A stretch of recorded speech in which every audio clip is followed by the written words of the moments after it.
Hey everybody, and welcome back to another episode of Chippa in the Third Person, my video log coming to you from Pennsylvania. We're heading into Philly for the second day. With me as always, or as sometimes, is the disembodied hand of Sarah. What have we done since we last did this? I don't even remember. Everything. We went back to Hershey again. Ava went on the ride at Hershey 6 times. Between the 2 days. We went to the zoo at Hershey. We went to the Philadelphia Zoo. We went on a buggy ride at the Amish village. Yeah, we hung out with the Amish. We went on a tour of Amish country and learned a ton of stuff, which I posted on Twitter about the Amish, and I'll talk about a little bit here.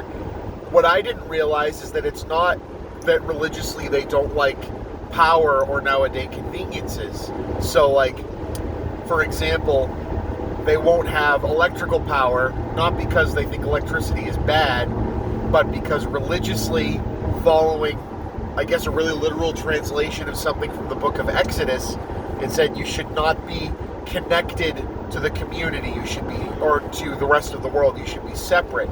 So they feel like the wire making the connection is what goes against God's word, which is interesting. So for instance, they have propane powered stuff for refrigeration and things. They have indoor plumbing, showers, solar power if they need it, because it's not connected. But they don't have things like cable, because that again would be connected. TV, radio, because again that's a connection.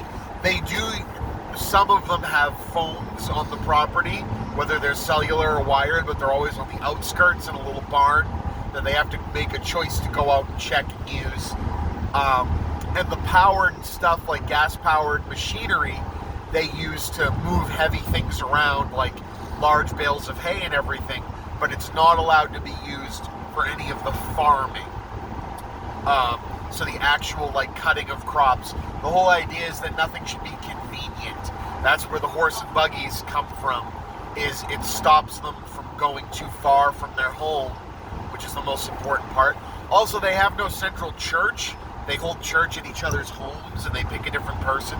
They don't all live in one community like you'd expect there to be, like an Amish village of just Amish. They are kind of co-located in a, like, big area of Pennsylvania, but one Amish house will have an English house on either side of them, which is interesting. They also, in English, we're all English, so they're Dutch, German,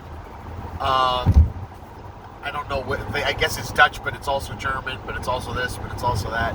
But where everyone that's not Amish is referred to as the English. Doesn't matter where you come from. Also, they, it's not as, like, I guess, comparison to other religions, which are kind of get yourself in early so you can't escape.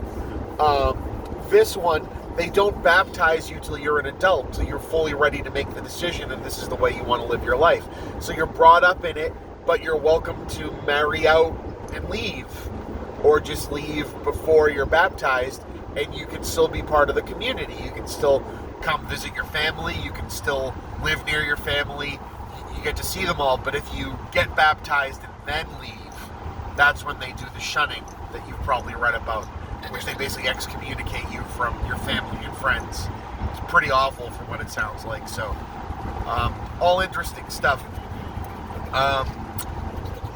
Also, this area has some of the heaviest rainfall in the United States, so they don't have to do a lot of irrigation or anything of the crops.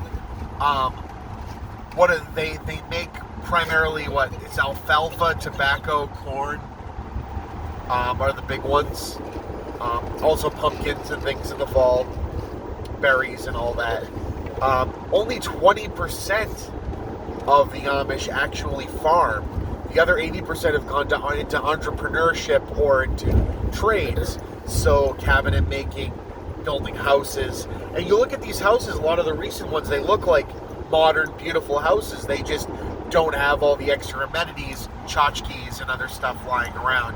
So it'll be a beautiful home from the outside that looks like, any beautiful home you'd see in any really nice community. But inside, they don't have rugs, wall-to-wall carpeting, because they don't have the machinery to clean it. all the clothes are hung out on long clotheslines. Ava needs help with the pup pad. I'm going to give it to Mummy. Can I see it, Ava? Oh, thank you. She calls her leap pad the pup pad. I don't know. Figure it out. What do you want, Ava? Do you want out of this game? Pup pad from Paw Patrol. She probably wants out of the game, yeah. So, that's what we learned from Amish country. We also went to the Trogs Brewery, which I'm wearing the shirt from. That place was awesome. We went to a winery over in Hershey, which has concerts. It's a big property where they have a barn, and you think concerts, so like local bands. No. They basically seem to be doing like the best of like the 90s leftovers.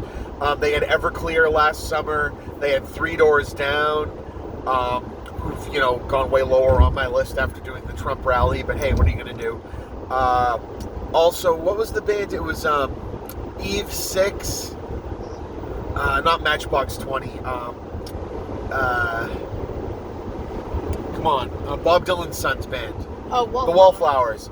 And that's coming up in either this weekend or next weekend. I think it's next weekend. So apparently it's a pretty big to-do. Also, the road that we're staying on in Lancaster has a concert venue where Aaron Lewis from Stained was on a solo tour this past week. So that was probably pretty cool as well. So I don't know what else is going on. Sarah, disembodied hand of Sarah. Tomorrow we leave. Unfortunately, tomorrow we leave. Lay sad. Lay sad. I really like it out here. More than I expected to. Yeah, we're having a blast. So, off to Philadelphia we go to go on a bus tour and to see the Rocky Steps at the Museum of Art and all kinds of other fun stuff. So, until next time, this has been the Chippa and the disembodied hand of Sarah. And we'll see you on the other side. Bye.